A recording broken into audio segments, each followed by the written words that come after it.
राहुल गांधी कौन है बताने की आवश्यकता नहीं है। 2 दिन से कुछ लोग हम में से जान गए हैं कि रिहाना भी कौन है, परसों तक नहीं जानते थे बहुत लोग। और रैकेट, ये रैकेट बहुत महत्वपूर्ण है। भारत के खिलाफ जो प्रोपेगेंडा बहुत पहले से अनेकों विषयों पे चलता आ रहा है, उसे हमने रैकेट का नाम दिया है। और आज उसी रैकेट को लेकर यह प्रेस कॉन्फ्रेंस हो रहा है। अभी चंद मिनटों पहले राहुल गांधी ने भी प्रेस कॉन्फ्रेंस किया और अपने उसी अपरिपक्वता, इमेच्योरिटी का परिचय राहुल गांधी जी ने पूरे हिंदुस्तान के सामने रखा। कहीं ना कहीं पुनः किसान बंधुओं के कंधे पर बंदूक रख के अपनी राजनीतिक रोटी सेकने की कोशिश राहुल गांधी जी ने की और साथ ही साथ पुनः किसानों के माध्यम से लोगों को भड़काने का जो प्रयत्न राहुल गांधी ने कहा और किया, वो आज हमने देखा है। ये वही राहुल गांधी है जो चंद दिनों पहले कह रहे थे कि शहरों में आग लग जाएगी, there would be fire in the cities, slums में जाके लड़ाई होंगी। और कहीं ना कहीं जो अरेंजमेंट राहुल गांधी ने इस लड़ाई की हुई थी, उसका खुलासा पिछले बार प्रेस कॉन्फ्रेंस में आदरणीय स्मृति ईरानी जी ने भी किया। आज ठीक उसी प्रकार राहुल गांधी जी ने धमकाया कि कोई पीछे नहीं हटेगा, बातचीत में हम विश्वास नहीं रखते हैं। अरे राहुल जी, ये तो किसानों का आंदोलन है। किसान तो कह रहे हैं कि उनका राजनीति से कोई सरोकार नहीं है, उनका किसी राजनीतिक पार्टी से कोई मतलब नहीं है। तो आप उनके पैरोकार बन के उनके माध्यम से बातचीत करने का जो प्रयास कर रहे हैं, वो किस लिए कर रहे हैं? ये अपरिपक्वता है, उसका परिचय आज आपने दिया है। आज राहुल गांधी जी ने कहा कि भारत की सरकार किलाबंदी कर रही है, सड़कों पर कील बिछा करके किलाबंदी कर रही है और ये लोकतंत्र में नहीं होता है। राहुल गांधी जी, याद करिए 26 जनवरी के दिन जो घटना हिंदुस्तान में घटा, पूरे विश्व ने देखा, हिंदुस्तान ने जिस प्रकार से उसको गलत बताया और आप लोगों ने सवाल उठाया था कि आखिर दिल्ली की पुलिस रोकथाम क्यों नहीं कर रही थी, दिल्ली की पुलिस ने प्रिवेंटिव मेजर्स क्यों नहीं लिया, क्यों दिल्ली की पुलिस ने लाल किले तक तथाकथित जो लोग इस प्रकार से हिंसा फैलाने की कोशिश कर रहे थे, जो किसान नहीं थे, उन लोगों को क्यों लाल किले तक आने दिया दिल्ली पुलिस ने? यह सवाल राहुल गांधी का भी था, यह सवाल कांग्रेस पार्टी का भी था और अन्य विपक्षी दलों का भी था। आज अगर दिल्ली पुलिस, उसी दिल्ली पुलिस ने जिन्होंने 26 जनवरी को पेशेंस और संयम का परिचय दिया था, उसी दिल्ली पुलिस ने आज प्रिवेंटिव मेजर्स लिया है, उसी दिल्ली पुलिस ने आज एहतियातन कदम उठाए, उसी दिल्ली पुलिस ने रोकथाम के लिए सारे बंदोबस्त किए हुए हैं, तो उसमें राहुल गांधी जी को क्या परेशानी है? मैं बताता हूं क्या परेशानी है। ये राहुल गांधी, कांग्रेस पार्टी और विपक्ष का ये जो प्रोपेगेंडा का एक बहुत बड़ा धड़ा है, ये चाहते हैं, इनकी इच्छा है सड़कों पर लड़ाई हो, ये चाहते थे कि गोली चले, ये चाहते हैं कि लाश बिछ जाए और इन लाशों पर बैठकर ये अपनी राजनीति चमकाएं और सवाल पूछे नरेंद्र मोदी जी से और इस सरकार से कि आखिर ये कैसे हो। आज हम सैल्यूट करते हैं दिल्ली पुलिस के जवानों को, जिनको देखने के लिए हमारे गृह मंत्री भी गए, जो खुद तो घायल हो गए, किंतु उन्होंने किसी को हताहत नहीं किया, उन्होंने एक गोली तक नहीं चलाई। आज अगर हमें, आपको, इस देश को बचाने के लिए उन्होंने कुछ प्रयत्न किया है, कुछ जतन कर रहे हैं, उस पर आप अभी से उंगली उठा रहे हैं। आज जिस प्रकार के शब्दों का प्रयोग राहुल गांधी जी ने किया है, यह अपने आप में दुखद है। बंधुगण, एक सवाल मैं राहुल गांधी जी से और पंजाब के कांग्रेस पार्टी से पूछना चाहता हूं। कल पंजाब के कांग्रेस पार्टी ने एक ऐलान किया कि 122 लोग जो गिरफ्तार हुए हैं 26 जनवरी में हिंसा फैलाने के कारण, उन लोगों को तुरंत रिहा किया जाए और उनको पंजाब की जो कांग्रेस है और सेंटर की कांग्रेस उनको लीगल एड देगी। सवाल उठता है, जिस दिन 26 जनवरी का यह घटना हुआ था, कुछ लोग लाल किले पर चढ़ गए थे, जहां झंडा नहीं फहराना चाहिए किसी और धर्म का, वहां केवल तिरंगे का स्थान है, वहां आपने उपद्रव किया था। उसके बाद ये तमाम नेताओं ने, राहुल गांधी समेत तमाम जो कांग्रेस के नेता थे, उन्होंने कहा था कि ये भारतीय जनता पार्टी के कार्यकर्ता हैं, भारतीय जनता पार्टी ने अपने एजेंट्स और अपने लोगों को भेजा है हुड़दंग करने के लिए, यहां पर हिंसा फैलाने के लिए, ताकि किसानों का आंदोलन बदनाम हो जाए। So that in fact the Kisan Andolan, the name of the Kisan Andolan is tarred, is blackened. और आज जब वही हुड़दंगी गिरफ्तार हो रहे हैं, तो आप कह रहे हैं कि इनको रिहा कर दीजिए, तभी जाके बातचीत होगी। आप कह रहे हैं इनको रिहा कर दीजिए क्योंकि ये अच्छे लोग हैं। कैसे? आपको क्यों इतनी पीड़ा हो रही है? आप तो इन्हें बीजेपी के कार्यकर्ता और एजेंट बता रहे थे। इनको तथ्यों के आधार पर अगर दिल्ली पुलिस सीसीटीवी की फुटेज के आधार पर, जो फुटेज जनता ने सामने रखी है और जो फुटेज पब्लिक कंजम्पशन के लिए, एविडेंसेस के आधार पर जो तथ्य कोर्ट में प्रस्तुत किए जाएंगे, उनके आधार पर गिरफ्तारी हो रही है। आप कह रहे हैं छोड़ दीजिए। अर्थात ये आप ही के लोग थे, अर्थात ये कांग्रेस पार्टी आप ही के लोग थे ना, जिनके लिए आप इतने चिंतित हैं और लीगल एड देंगे। वरना मैं तो नहीं मानता हूं कि इस देश में ऐसी कोई संस्था होगी जो अनार्की फैलाने वालों को, जो हिंसा फैलाने वालों को, और 26 जनवरी में जो दुर्घटना हुई थी उनके साथ कोई भी संस्था खड़ी होगी, ऐसा तो मुझे नहीं लगता। स्वाभाविक रूप से यह प्रश्न राहुल गांधी जी के लिए है, क्या ये लोग आपके हैं जो आप इनके लिए लीगल एड देने के लिए तत्पर हैं? राहुल गांधी जी ने आज कहा, बहुत दुख के साथ मुझे कहना पड़ रहा है, मैं वो सेंटेंस लिख के लाया, उन्होंने कहा यह सरकार किसानों को मारना चाहती है। यह सरकार सबका साथ, सबका विकास और सबके विश्वास, इस मंत्र के आधार पर काम करती है। किसी को मारना यह सरकार नहीं चाहती है। सब कैसे उभरे, सब कैसे आगे बढ़े, सब कैसे विकास करें, इसकी चाहत इस सरकार की है। किसान, मजदूर, मजलूम, महिला, युवक, सबके लिए किसानों की सरकार काम करती है। हमारी सरकार किसानों की भी सरकार है। और देखिए मारना क्या होता है, इसका आर्टिकल मैं निकाल के लाया हूं। 1998 में मध्य प्रदेश में सरकार किसकी थी? कांग्रेस पार्टी की थी। अंधाधुंध गोली किस पर चली थी? किसानों की रैली पर चली थी। कितने किसान मारे गए थे? 28 किसान जलियांवाले बाग की तरह वहां भून दिए गए थे। राहुल जी, इसे मारना कहते हैं, इसे रौंदना कहते हैं, इसे डेमोक्रेसी को समाप्त करना कहते हैं। किसानों के लाशों के ऊपर आपने राजनीति की थी। आज आप हमारी सरकार को कटघरे में घेरने की कोशिश कर रहे हैं, झूठे भ्रम को फैलाने की कोशिश कर रहे हैं। आप कह रहे हैं हम मारना चाहते हैं, यह निंदनीय है। राहुल जी, केवल आप नहीं, एक और है, रिहाना, उन्होंने भी ट्वीट किया है। ना राहुल को मालूम है कुछ कृषि के बारे में, ना रिहाना को मालूम है कुछ कृषि के बारे में। पूछिए दोनों को, ये रबी क्रॉप क्या होता है, खरीफ क्रॉप क्या होता है, कुछ नहीं मालूम। ना राहुल को मालूम, ना रिहाना को मालूम, मगर दोनों की आदत एक है, दोनों ट्वीट कर रहे हैं। आप बताइए कहां थे ये लोग जब महात्मा गांधी के स्टैच्यू को कैलिफोर्निया के अंदर अभी चंद दिनों पहले डेसिक्रेट किया गया। महात्मा गांधी हमारे राष्ट्रपिता हैं और केवल भारतवर्ष के राष्ट्रपिता नहीं है।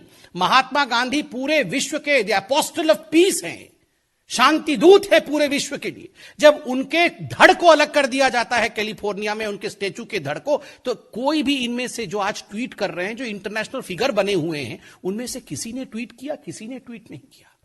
जब 84 के दंगे हुए, इनमें से किसी ने ट्वीट किया? हो सकता है उनका जन्म नहीं हुआ हो, मगर इनके जो इकोसिस्टम के लोग हैं, इनमें से किसी ने ट्वीट किया? किसी ने ट्वीट नहीं किया।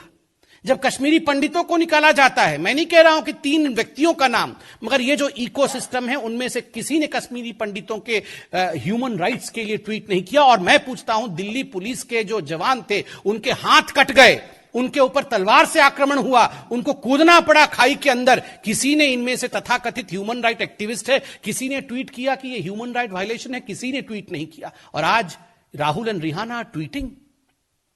बंधुगण, ये राहुल गांधी जो रह रहे के विदेश जाते हैं, आज मैं बिल्कुल स्पष्टता के साथ बताता हूं, और यह खुलासा भी होगा, ये यूं ही विदेश नहीं जाते हैं। वहां वो षड्यंत्र करते हैं, एंटी इंडिया एलिमेंट्स के साथ मीटिंग करके ये प्रपंच रचते हैं हिंदुस्तान को बदनाम करने के लिए और हिंदुस्तान को विवादों में धकेलने के लिए। चाहे वो रिहाना हो, चाहे वो मियां खलीफा हो, ये सारे जो जिन लोगों ने ट्वीट किया हुआ है, ये सारे लोगों से किस प्रकार मिलना, प्रपंच करना, हिंदुस्तान के खिलाफ प्रोपेगेंडा करना, ये राहुल गांधी का बिल्कुल पहला काम है। और यही राहुल गांधी करते हैं विदेश में जाके। आप सोचते होंगे हमें कैसे मालूम? हमने आपको कहा था ना कि चाइना से जाके चुपके चुपके मिलते हैं, बाद में सब कागज सामने आया। 2008 का एमओयू भी हुआ था, तो वो फोटो भी सामने आया मां बेटे का। शी जिनपिंग बैठे हुए हैं, मां बेटे दाएं और बाएं खड़े थे, वहां भी जाके मिल के आए हैं चुपके चुपके, चोरी चोरी चुपके चुपके वहां भी जाके प्रोपेगेंडा करके आए थे। और आज चाइना चाइना कर रहे थे, डिफेंस बजट के बारे में बोल रहे थे। जितना डिफेंस बजट पे मोदी की सरकार ने एक्सपेंडिचर किया है, मॉडर्न गैजेट्स के लिए जितने इस सरकार ने काम किया है, किसी पिछले सरकार ने उतना काम नहीं किया है। 10 वर्षों तक राफेल को आपने टाल के रखा। आज हमने बेंगलोर के एरो शो में राफेल को देखा, गरजते हुए देखा है। राहुल गांधी, आपने देखा आज राफेल को? आपने देखा नहीं, आपने केवल पीसी करके हिंदुस्तान की मनोबल को नीचे करने की कोशिश की है। बंधुगण, जो लोग प्रोपेगेंडा करने की कोशिश कर रहे हैं, उन्हें हिंदुस्तान के लोकतंत्र के विषय में जानना होगा। India is a democratic country. These 3 foreign bills were passed after due diligence, after due debate, after discussion, through a democratic process on the floor of Indian Parliament. ये इंडियन पार्लियामेंट में ये तीनों कानून पारित हुए हैं, डिस्कशंस के बाद, डिबेट के बाद। And who are the members of Indian Parliament? Duly elected member of parliaments of Indian Parliament, in fact, are the representative of each and every Indian. 130 crore के जो रिप्रेजेंटेटिव हैं, उन लोगों ने डिस्कशन करके ये कानून पारित किया। ठीक है, कानून पे मतभेद आपका था, सुप्रीम कोर्ट गए आप लोग, सुप्रीम कोर्ट में सुनवाई हुई। सुप्रीम कोर्ट में सुनवाई के बाद खंडपीठ ने कहा कि इस कानून को लेकर हमने एक कमिटी निर्धारित किया है, इस कमिटी के माध्यम से सुनवाई होगी। अब इस कमिटी के सामने सब प्रस्तुत हुए।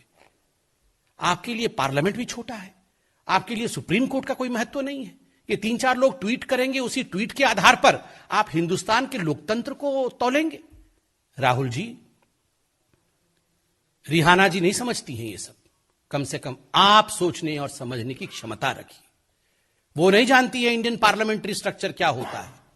ये मियां खलीफा नहीं जानती है सुप्रीम कोर्ट हिंदुस्तान में किस प्रकार से इस पूरे विषय को सुन चुका है, किस प्रकार से कमिटी की गठन हुई है, किस प्रकार इस कानून को लेकर 11 राउंड ऑफ टॉक्स हो चुके हैं और तमाम आला मंत्री इन टॉक्स में थे। प्रधानमंत्री जी ने ऑल पार्टी मीटिंग में 3 दिन पहले किस प्रकार का फिर से इस विषय का पुनरावृत्ति की कि I am just a phone call away. यह होता है लोकतंत्र। इसलिए इंडिया अगेंस्ट प्रोपेगेंडा, जो आज पूरा भारतवर्ष कह रहा है और आज हम भी कह रहे हैं कि इस प्रकार के झूठे अपवाद, इस प्रकार के झूठे प्रोपेगेंडा से हम सबको बचने की आवश्यकता है। और जो मेन स्ट्रीम पॉलिटिकल पार्टीज के नेता हैं जैसे राहुल गांधी, इस प्रकार की भ्रम फैलाने की कोशिश वो ना करें। बहुत बहुत धन्यवाद। Let me amend the statement of Rahul Gandhi when he says that this country is lacking leadership. I firmly believe what he wanted to say was Congress lacks leadership. This country has leadership. And the people of this country have duly elected a leader called Narendra Modi as their prime minister. And I'm proud to state that Narendra Modi ji is not just the leader of India. In fact, in surveys after surveys, it has been aptly proved that Mr. Modi is a global leader today. And almost all the leaders of the world, in fact, have accepted him as a global leader. So Rahul Gandhi needs to introspect. He needs to find a leader for the Congress party or become the president of the Congress party first. नहीं, मुझे तो नहीं पता उनका इशारा किसकी तरफ था। वो ABCD सीख रहे होंगे, उसमें M में पहुंचे होंगे अभी, तो M के बारे में लिख दिया है। वैसे तो अब खराब किया, आज तो सुबह से वो मियां खलीफा के बारे में अच्छा बोल रहे हैं कि फिर उसका भी नाम तो M से शुरू होता है, तो वो तो डिक्टेटरशिप के खिलाफ लिख रही थी आज। हाँ, मनमोहन सिंह का नाम भी M से शुरू होता है। और ऊपर से आप क्या, महात्मा गांधी हमारे राष्ट्रपिता, M फॉर महात्मा, M से डिक्टेटर होता है क्या? महात्मा गांधी को वो डिक्टेटर कहना चाहते हैं?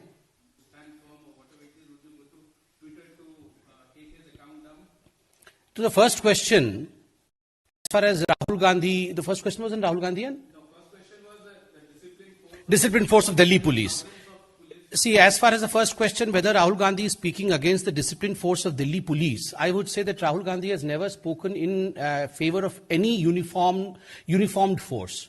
Remember, Rahul Gandhi in the yesteryears also had raised questions on the Indian Army when the Indian Army conducted surgical strike.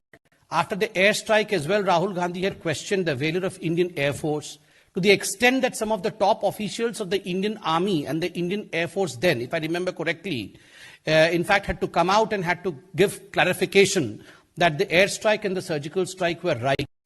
And to call them surgical and khulti was absolutely wrong. And today also, the person who has demeaned the Indian Army and the Air Force goes on to demean the Delhi police as well. They are also not in uniform. They have been hurt.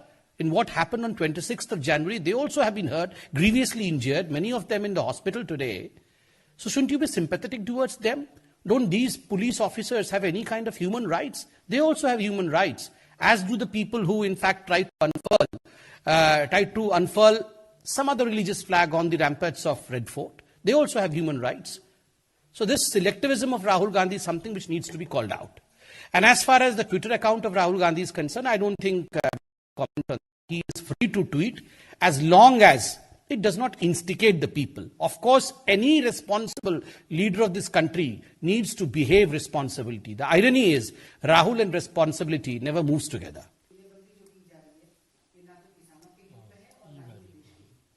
नहीं, इस पे तो मैंने press conference के आरंभ में ही कहा। किलेबंदी के बारे में राहुल गांधी कहते हैं, देखिए किलाबंदी किसी किसान के लिए नहीं हुआ है, उपद्रवियों के लिए किलाबंदी हुआ है, और खुद किसानों ने भी माना है और ऑपोजिशन पार्टीज ने भी कहा है कि कुछ अवांछित तत्व बीच में घुस गए।